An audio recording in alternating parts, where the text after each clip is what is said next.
Okay, so this is live, but I don't know if it's the same URL that you gave out or if they like created like a new one. You know what I mean?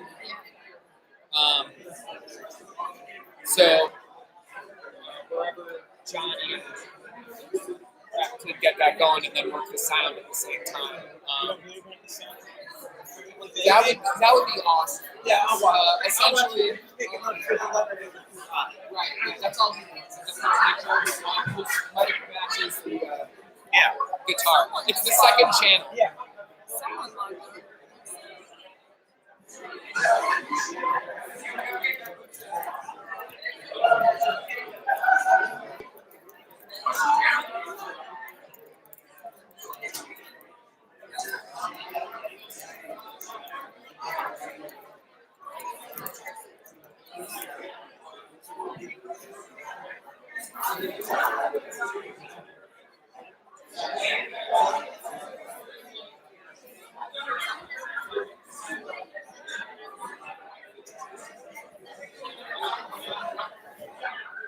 Right. So if people go to the user page, they'll see this and they'll be able to watch.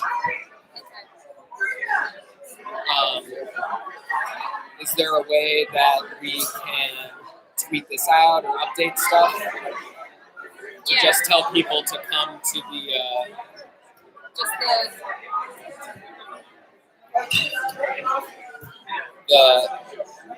the ITP YouTube channel. Yeah. Okay.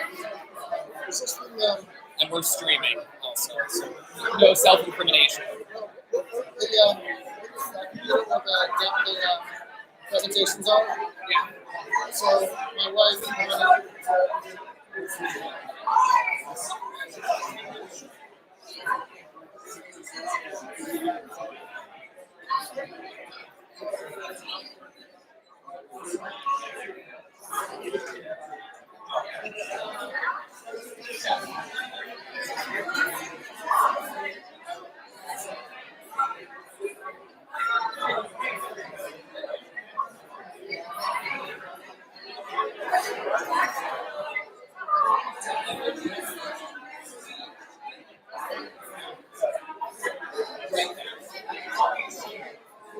hi everyone, just a housekeeping heads up. If you RSVP to the Microsoft Torch Club event, you should be over there shortly, right?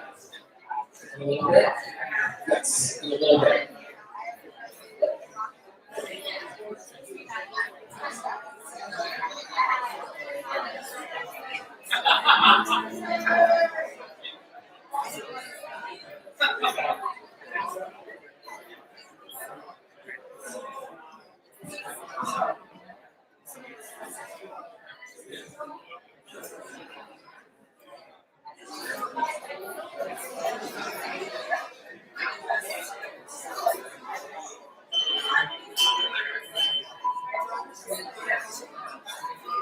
Oh, what is that I hear?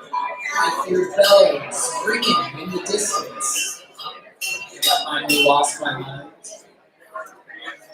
Maybe. But also, here's John. I always wanted to say.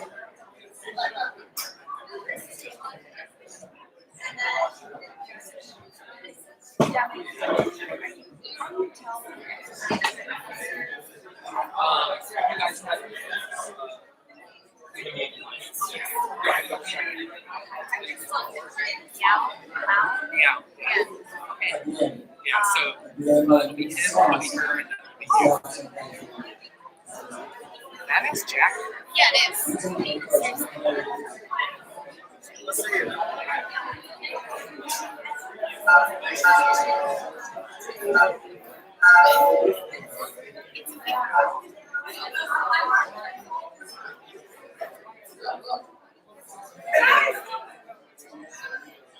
Okay, we're getting this train back on the tracks. Come on up. Come on up to the front. There's a lot of seats up in the front.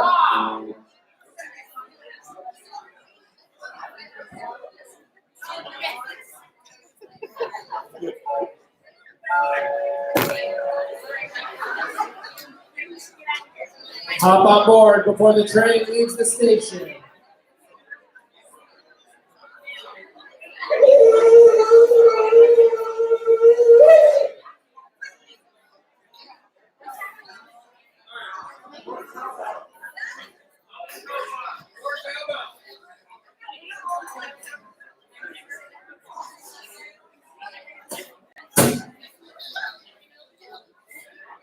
Okay, folks.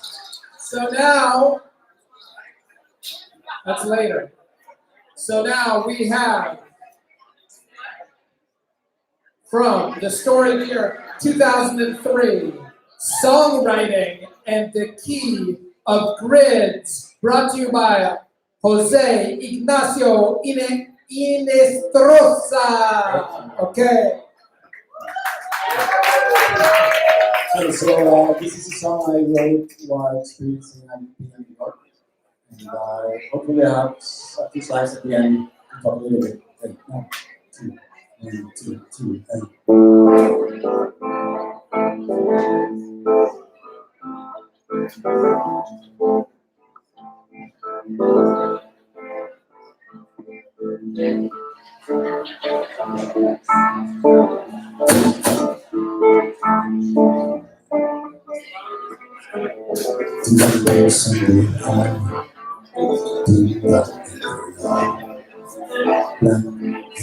Footsteps following the summer, rolling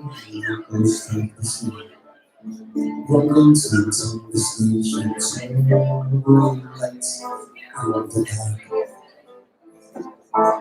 runs on the sidewalk, chilling in the night, long lonely chicks, electronic minds, birds of the sea. Living comes to the places where rose and flesh in the sun. And the haze will rise high, high beneath the clouds climb. Bang, bang, goodbye.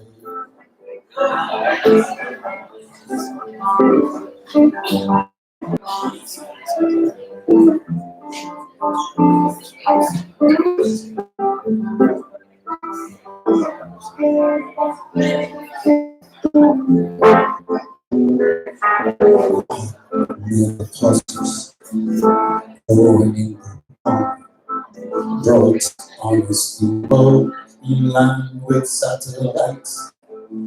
Goes for the sea, rolling signs in the station, so great lights on the bar, and ends coming kingdoms, bishops and the pawns, apes in the sunset on the rocks of Neverland. Looks of the sea, healing comes to the patience, rose in flesh in the sun. And the haze will rise high, high, little high, beneath the clouds collide.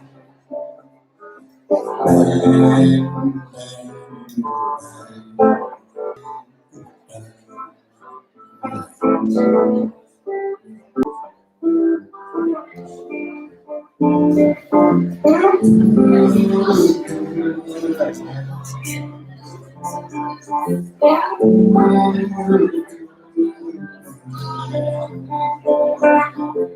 and the haze will rise high, high, little island, beneath the clouds collide.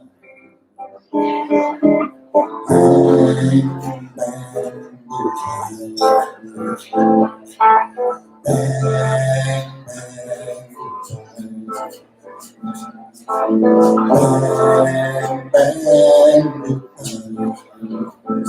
bang.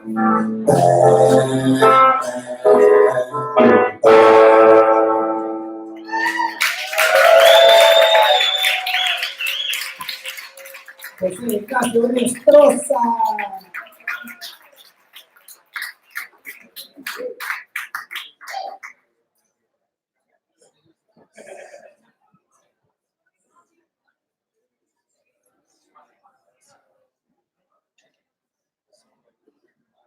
I like the deep cuts to the Scott McCloud visuals. Good stuff.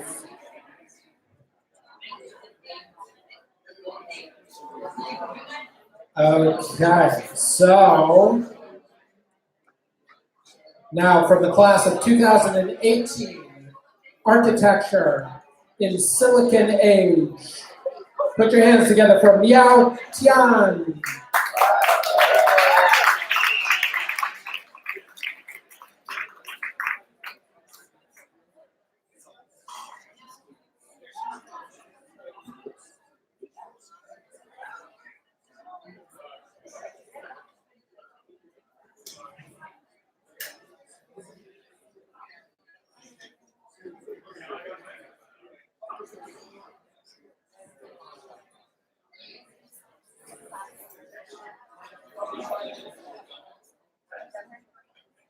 Hello, my name is Miao. I'm an architect and recently graduated from ITP. My topic is architecture in the Silicon Age. I'm never good at this format, but I also had 2 years, so. So I recently worked on this project. It's a renovation on an old IBM building that was built in the 70s. I couldn't help to notice the painstaking, hand-drawn documents that they did in the early 70s. Well, at the same time, I noticed the great passion that the older generation architects they have, but also I couldn't help to, imagine the pain that they have every time the client comes back and require for a revision. So in 1962, this guy, probably gonna butcher his name, Yvonne or Evan Sutherland invented Sketchpad in the 60s in the hope of trying to figure out a computer graphic. And 20 years later, computer-aided design started to take off.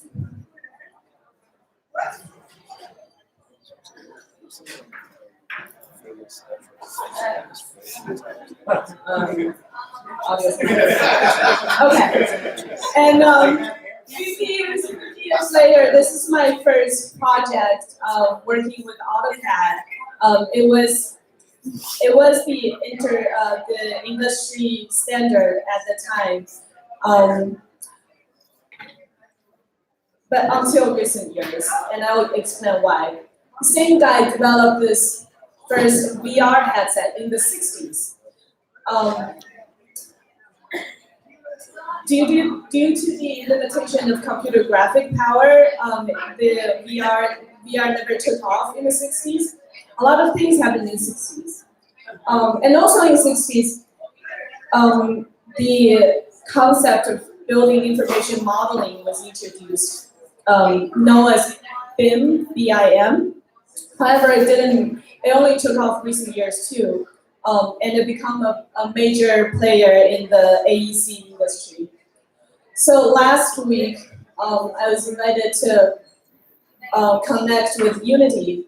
And what's cool, it's coming this fall, is AutoCAD and Unity create this Unity Reflect thing.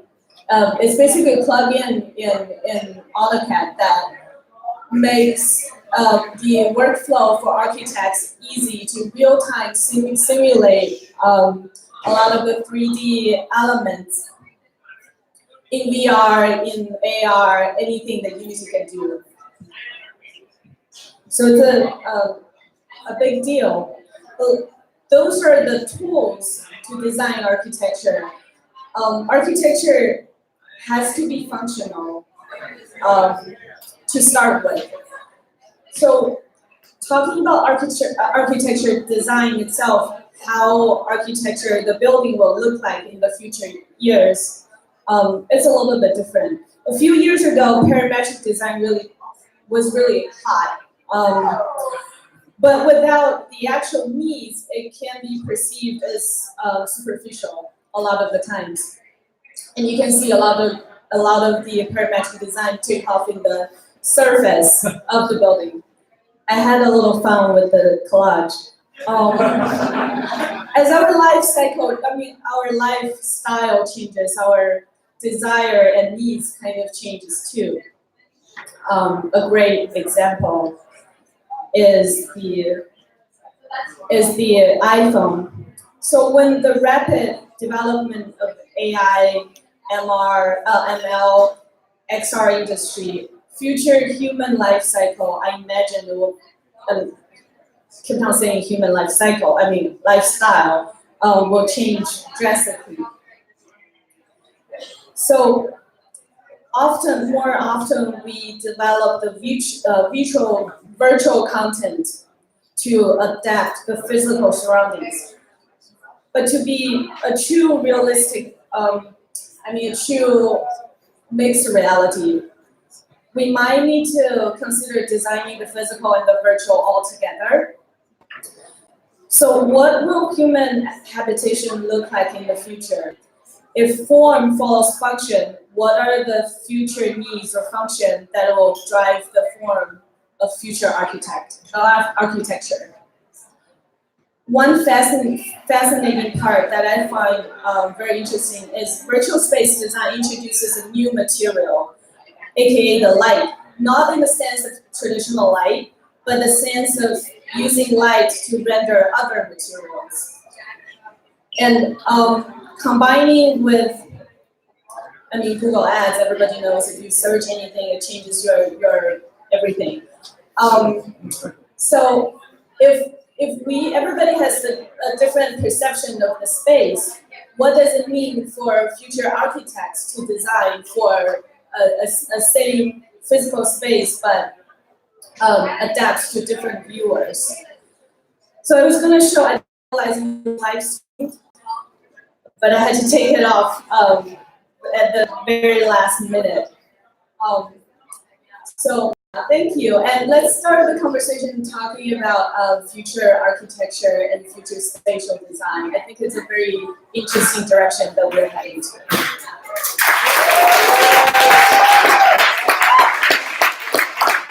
Thank you, Yao, Kian. And we are going to keep moving into the future of Pecha Kucha, with our next presenter from 2017. Everyone here, I would think. How to accept your fears and learn what you want. Please welcome Casey Luther.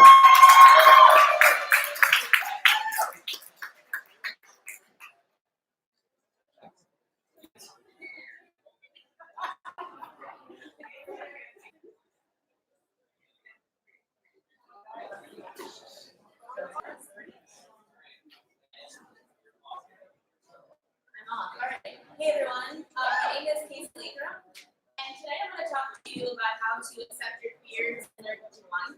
And I'm going to tell you how I was able to do that. Because I think it's really important to learn what our fears are in order to do whatever we want in our lives.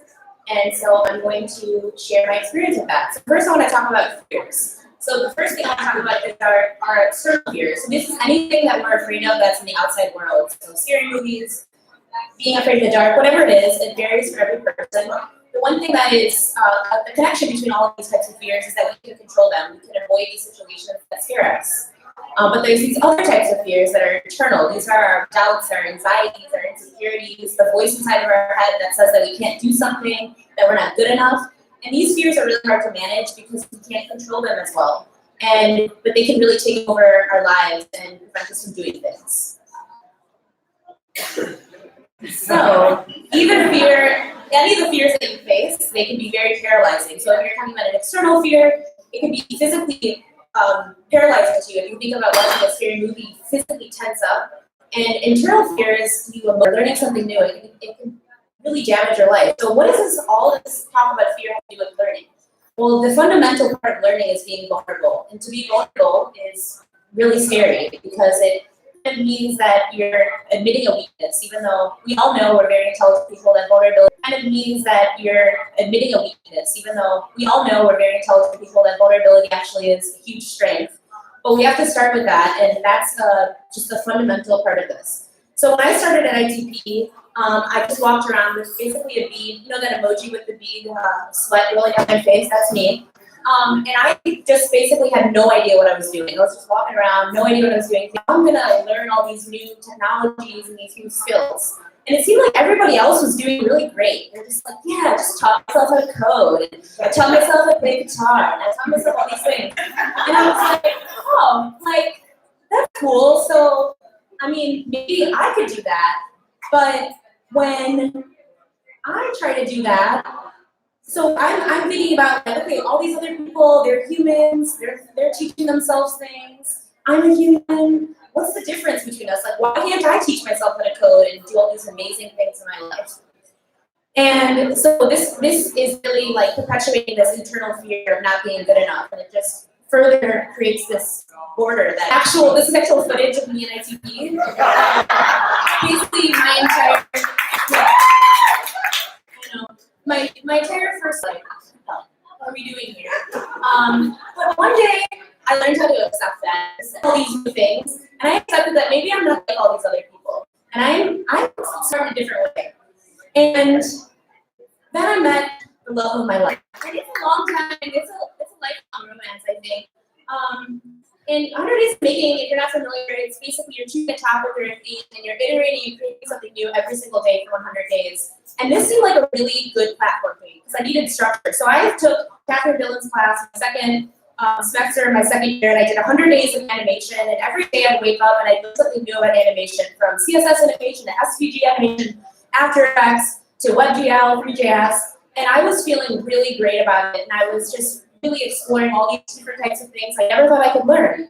And I thought, I thought, okay, now I think I can actually teach myself these things that I never thought I could. And it was really a lot of creative confidence. It made me think that I could apply this to other things. So I wanted to use 100 Days of Making and explore other things I wanted to learn. So I decided to days of coding patterns. So I didn't even know that you can animate in CSS, but I taught myself how to do that through 100 Days of Making. And every day I would manipulate code and just kind of change a couple things about it, either the colors or the shapes. And I was able to make these really interesting visual patterns. And I was trying to focus on colors and things I wasn't used to. And then as a joke, I said, okay, I'm going to do 100 days of drawing monsters, which became really serious because if you draw and animate in the same day, it's really time consuming. I think this actually took 182 days, but don't know anybody. So this was really amazing though, and I learned a lot from this process, but from what I really wanted to learn from here is that I wanted to learn just how to draw. So I did really simple, my next 100 days was drawing really simple faces, and so I used Adobe Sketch on my iPad, and I just drew people's faces, starting with celebrities, really any face I could find, eventually friends, family, and I started being more comfortable with digital drawing, and that was a really cool experiment for me. So I started to take the drawing to the next level, and I started using Procreate on my iPad, and I didn't want to think about what I wanted to draw, I just wanted to focus on the drawing, so I was using a hashtag on Instagram called Draw This in Your Style, and I was just recreating other people's art, and then eventually I got good enough that I could draw old photos of people, and then eventually my sixth 100 days that I just recently finished was 100 days of writing, and writing in itself is really vulnerable, so this was a really great experiment for me. And so this is going on times. So I think the big thing that I learned animation, and I learned drawing and learning how to write, but I think the biggest thing that I learned from this is just how to be confident in what you're creating. And I think that's a huge skill that you can take to anything that you want to learn. And I think now through all of this, I figured out how to overcome this fear that I have, that I'm not good enough, and I have become my own superhero. And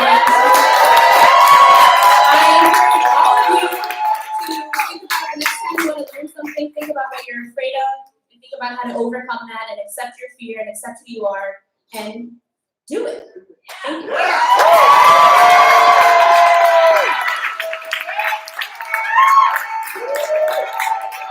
Buttery, beautiful, delightful. Casey Laker, 2017.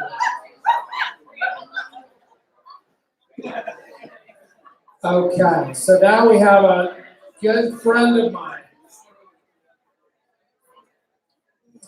After ITP, I moved down to Washington, D.C. for a while. And I had the pleasure of meeting Christina. Yeah, and it continues to be awesome. You may know her, well, now she goes by Chris Kiritz, okay? But you knew her then as Christina Arnold. And she is going to be talking about tech for good. And I have to say, Christina is really an amazing person. She's had an extremely interesting and eventful life, and she has turned her experiences into making the world a better place. So I'm really looking forward to hearing what Chris has to say.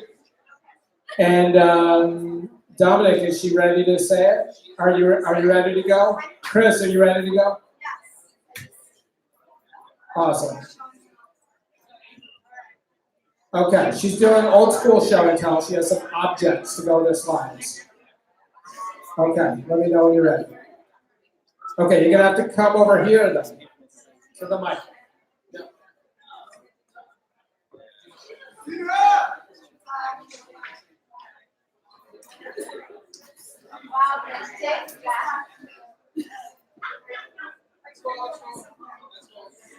I thought I had props.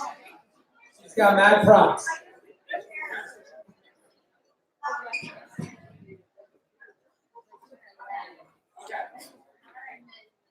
And we're in the home stretch, folks. We got 4 more folks, and then it's up to the beverage minds.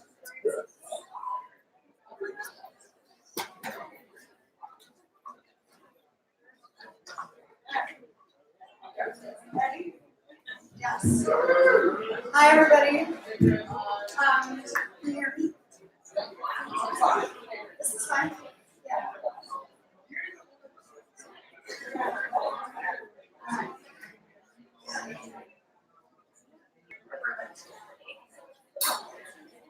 I'm super nervous, I'm super emotional because it really sucks to be leaving this floor.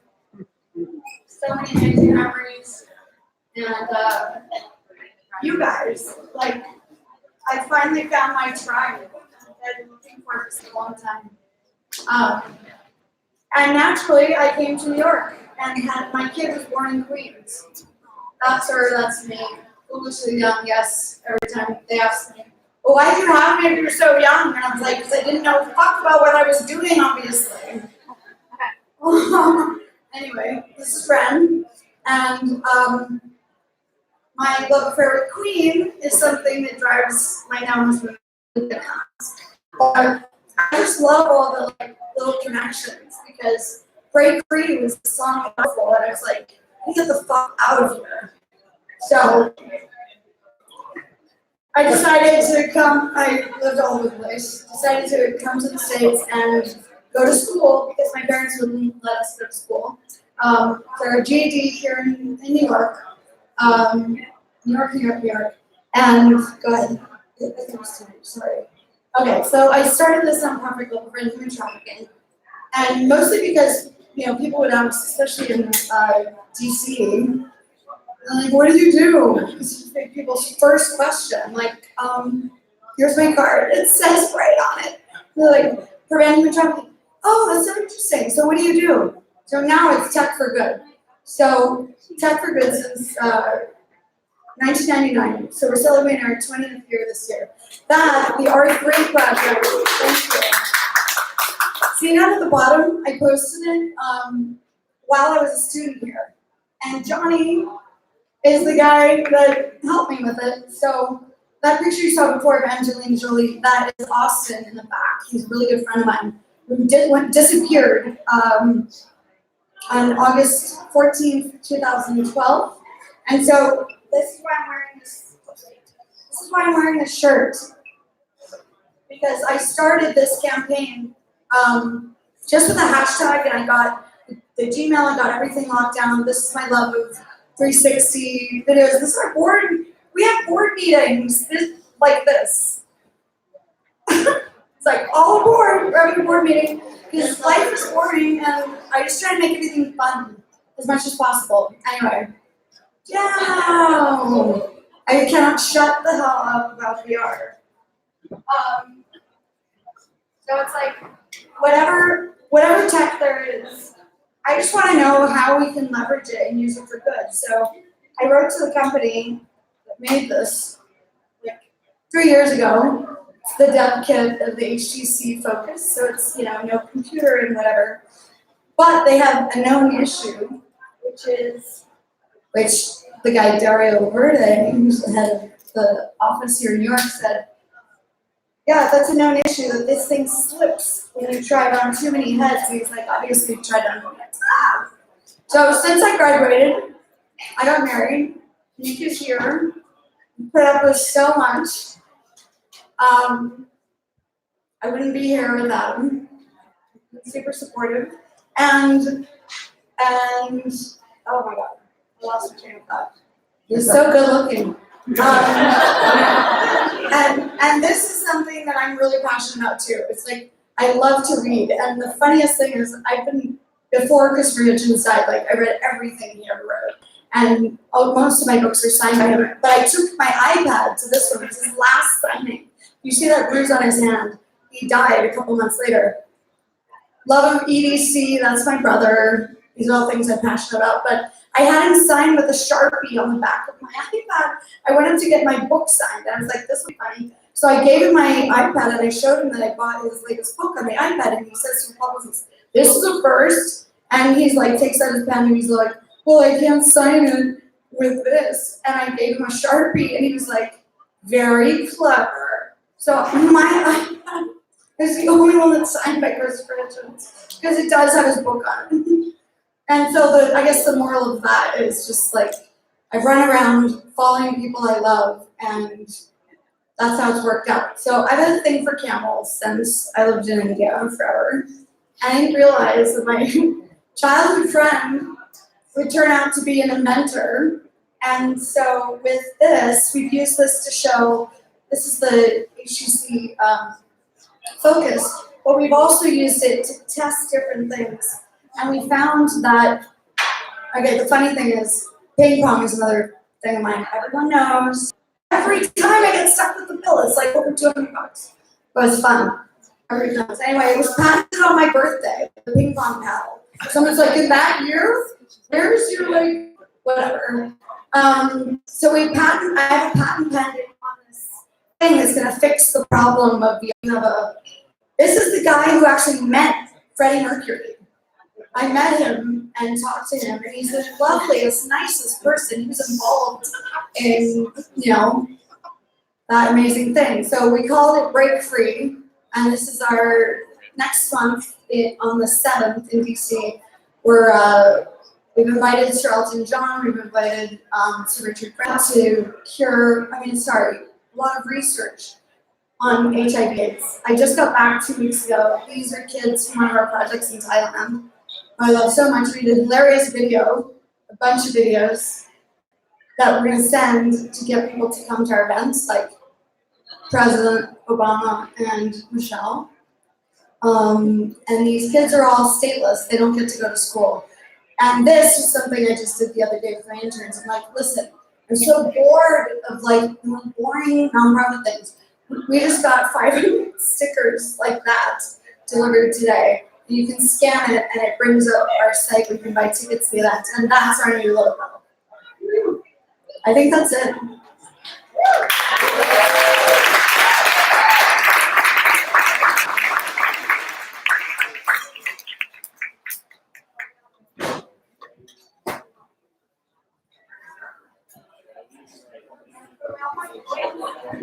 So if you ever want an interesting half hour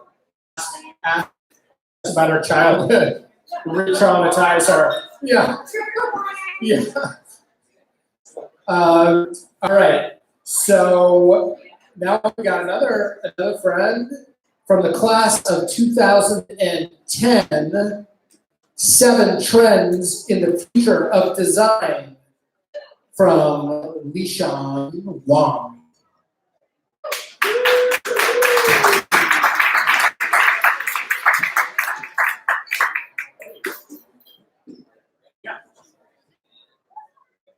All right, so this is like the 6-minute version of a 30-minute talk that I usually give. Li Huang, class of 2010. I work at AIGA, now the Professional Association for Design, and part of my job is helping professional designers talk about the future, deal with the trends, all these sort of disruptions and changes that are going on. So Design Futures is a project that I'm talking about. I'm kind of an ambassador for it, helping designers think about how the field is changing, how we prepare for it, all of that stuff. The lead researcher was named Meredith Davis. She's professor emerita at North Carolina State University, and basically it's helping people make sense of all of this stuff, right? All of these buzzwords, all these technologies. I think in a place like ITP, folks like you all are probably just diving right in, learning this stuff, not being afraid. But at AIGA, we have a very diverse group of members, 27,000 members across the country, a lot of them traditional graphic designers trying to figure out what's next and making sense of that. And so design boom or design bust, it really depends on who you're asking. 7% is related to technology, so that's where I'm sure a lot of you all are working in, but how do we get people in that 4% into the 24%? That's what we're thinking about at AIGA. Another thing, this is a screenshot from one of our reports, but basically on the left, that's the old way of getting into design. You basically learn how to make stuff, eventually people will let you do creative direction and art direction, and maybe you earn a seat in the C-suite. Nowadays, people are learning, getting into design through different ways, through tech, through strategy, through other things, and so there's no longer a single narrative of what it means to be a designer. So here are the 7 trends. I'm going to go over them all briefly and give some examples. The first trend is complex problems, which is basically understanding systems and basically understanding that climate change is not going to be solved by an app or a poster campaign. And so examples of that, on the left-hand side, this is a dynamic visual identity for Nordkin, which is the northernmost mainland in Norway, in Western Europe, and it's from Studio Noya. Basically, it's taking in wind and temperature data to change the identity, and then you have IDEO designing the whole school system from scratch in Peru. So thinking about all of these different scales of things that can be designed. Aggregation and curation is basically everything that we do on social media these days. This is a project from the Beverly Design Office for National Geographic Society, where their insight and their research was that it wasn't enough to just digitize the old yellow magazines. They had to make a social network out of this. So you can see Jane Goodall's profile, see things in that social context. So everything is a social network in a way. Third trend is bridging the digital and physical experiences. This is stuff we do all the time as consumers now, whether you're ordering on Amazon, unlocking it with your phone, or riding Uber and Lyft, you're only really using the app for a few seconds. Most of your experience is in the car, or augmented reality with IKEA. So thinking about how do we go from screen to non-screen or different screens, I think that's where we have to pay a lot of attention. Fourth, the values into the business model. So looking at the business models of where we're working, whether it's B Corp, or looking at new ways of designing, like the equity-centered community design process, which is kind of a new toolkit that builds on human-centered design and also looks at other stakeholders in the community. Number 5 is resilient organization. So thinking about what we can do as designers within the organizations we work in, kind of as change makers and as strategic actors. Earlier this year, I got to visit the studio at the Jet Propulsion Lab at NASA. That's the design team there. They're most known for their stuff on the travel to space, but they also do a lot of internal stuff at NASA, helping scientists, engineers, policymakers come up with ideas faster, facilitating conversations. So that's what we can do in design as well. Number 6 is making sense of the data economy, which is also probably something familiar with lots of ITP folks. You're familiar with data as a material. This is an awesome project from Femke Herengrafe. She's a Dutch designer. She created a game from basically looking at how companies were evading taxes in the Netherlands, and then you could basically play a role-playing game to avoid the taxes. And then it got turned into a documentary and then debated in Dutch Parliament. So a designer can start these things, start conversations. And 7, finally, this is accountability. for anticipating design outcomes. And so finally, there's kind of a long tradition of this that I think I'm glad is having a resurgence, right? Going back to Victor Papinak's Design for the Real World, he has this little pyramid looking at how our share of the problem is actually a much bigger problem, or Mike Montero's recent book, Ruined by Design. So thinking about what we can do as designers, futurists, also gatekeepers, ethical actors for what we put out in the world. So in a whirlwind, all of these papers are online at aiga.org, or I can also email you a PDF. Thank you.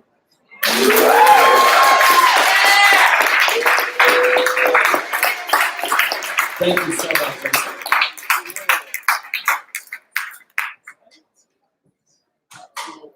Is there a link somewhere for the 30-minute version? Yeah, there is actually. There's a webinar version. Yeah. Okay, so we've got the most ITP title, I think, of all the slideshows. VNS Matrix, Cyber Culture, Myth Making as Subversive Strategy, with 2009's Alden Jones.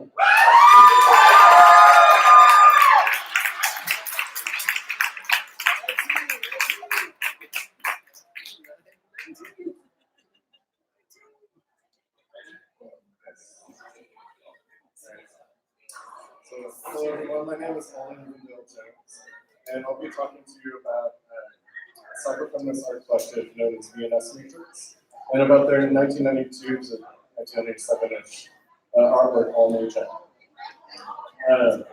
So why a 25-year-old work of art? Driving much of my research and work of the past 2 years are 7 questions. How do we as artists imagine alternatives for the future? How can we further the conceptualization of possibilities? What tools do we have at our disposal? And how can this imagining affect change in the long run now? And these questions have led me to develop a body of research on subversive art strategies and emerging media. Subversion because it requires a view from outside the normal possibility space, and emerging media because technology's place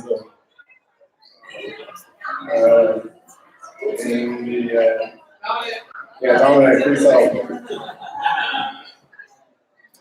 So we lost the name of the individual.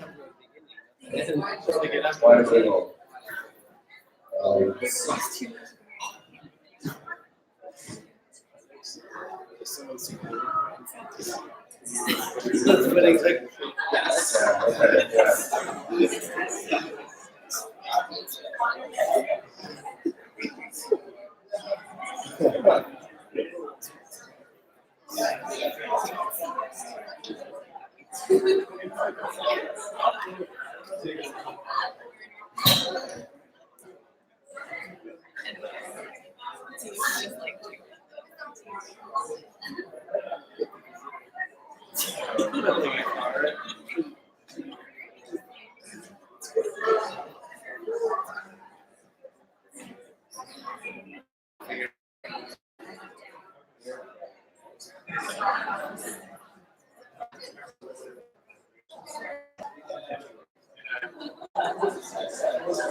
I've had trouble with the right side.